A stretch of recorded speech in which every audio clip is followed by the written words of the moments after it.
Nahmaduhu nusalli wa nusallimu ala rasulihil karim amma ba'du.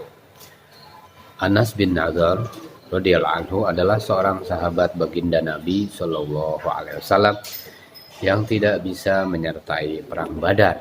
Ia sangat menyesal dan sering mencela dirinya sendiri. Ini peperangan besar pertama dalam sejarah Islam dan kamu tidak bisa ikut.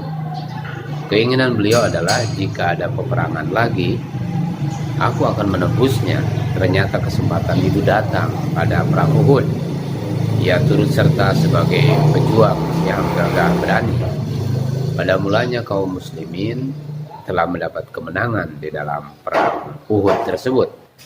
Namun karena satu kehilafan, kaum muslimin menderita kekalahan pada akhir perang.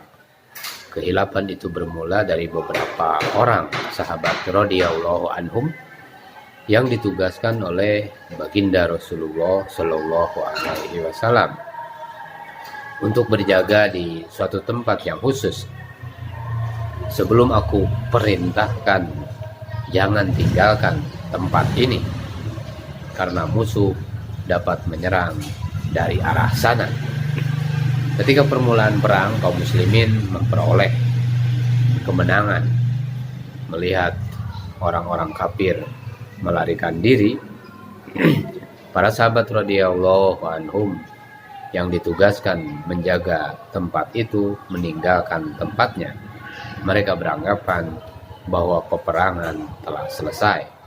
Orang-orang kafir harus dikejar dan harta rampasan dapat dikumpulkan. Sebenarnya pimpinan jamaah sudah melarang dan mengingatkan larangan baginda Nabi Shallallahu alaihi wasallam. Kalian jangan meninggalkan tempat ini.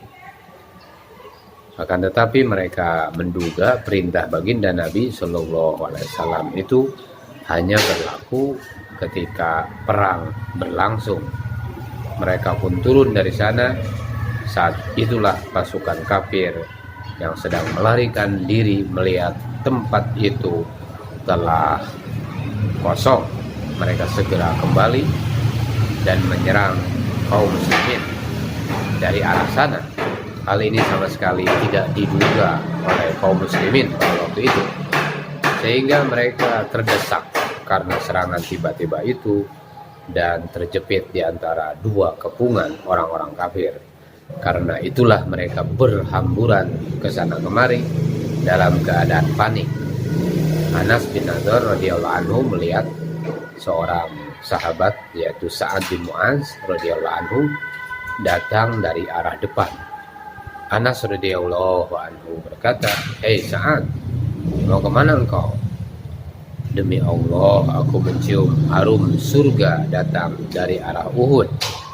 Setelah berkata demikian, ia mengacungkan pedang di tangannya dan menyerbu ke tengah pasukan kafir sambil bertekad tidak akan kembali sebelum syahid. Selepas mati syahid, tubuhnya diperiksa dan ternyata sudah rusak.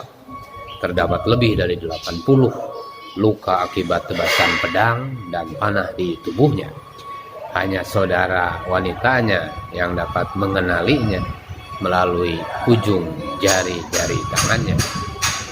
Saudara-saudara sekalian yang dimuliakan Allah Subhanahu wa taala, inilah orang yang ikhlas dan bersungguh-sungguh menunaikan perintah Allah Subhanahu wa taala.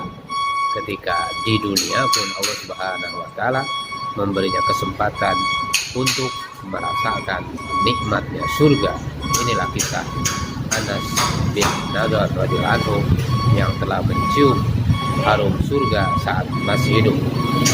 Sejarah telah mencatat bagaimana orangnya masih ada di dunia tapi telah mencium harum surga saat masih hidup.